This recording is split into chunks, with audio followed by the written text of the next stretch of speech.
ഭയങ്കര മോശം എന്ന് പറഞ്ഞാൽ ഇതുവരെ കണ്ടതിൽ വെച്ച് ഏറ്റവും മോശപ്പെട്ട പടം ഇതായിട്ട് പറയുള്ളൂ.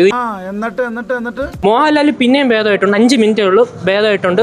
കേമനുണ്ടെന്നറിഞ്ഞ് സഹിക്കാൻ കഴിയാതെ അവന്റെ തള്ള വിരൽ ഛേദിപ്പിച്ചത് നീയല്ലേ? പൊയ്ക്കോളൂ ഇവിടുന്ന്.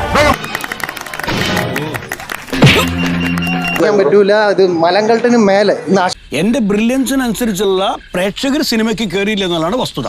ലാലേട്ടൻ ഇമാതിരി പടങ്ങൾക്ക് തല വയ്ക്കാതിരിക്കുന്നതാണ് നല്ലത്. അതിലൂടെ ഒരു ശോകം, എഡിറ്റിംഗ് ശോകം. എക്സ്പെക്ട് ചെയ്ത ഒരു ലെവലില്ല, ഒന്നും എക്സ്പെക്ട് ചെയ്തില്ല. ഒന്നുമില്ല, കാണാനൊന്നുമില്ല. എത്ര ആലോചിച്ചിട്ട് എനിക്ക് പിടുത്തം കിട്ടുന്നില്ല, എങ്ങനെ നമ്മളെ പടം ഇങ്ങനെ പൊട്ടിപ്പോയത്. ബാക്കി അക്ഷയകുമാറൊക്കെയോ? അയ്യോ, ഒന്നും പറയണ്ട. ഇല്ല, 160 രൂപ വെറുതെ പോയി. സീരിയൽ എടുത്ത പോലെ ഉണ്ട്. സീരിയല്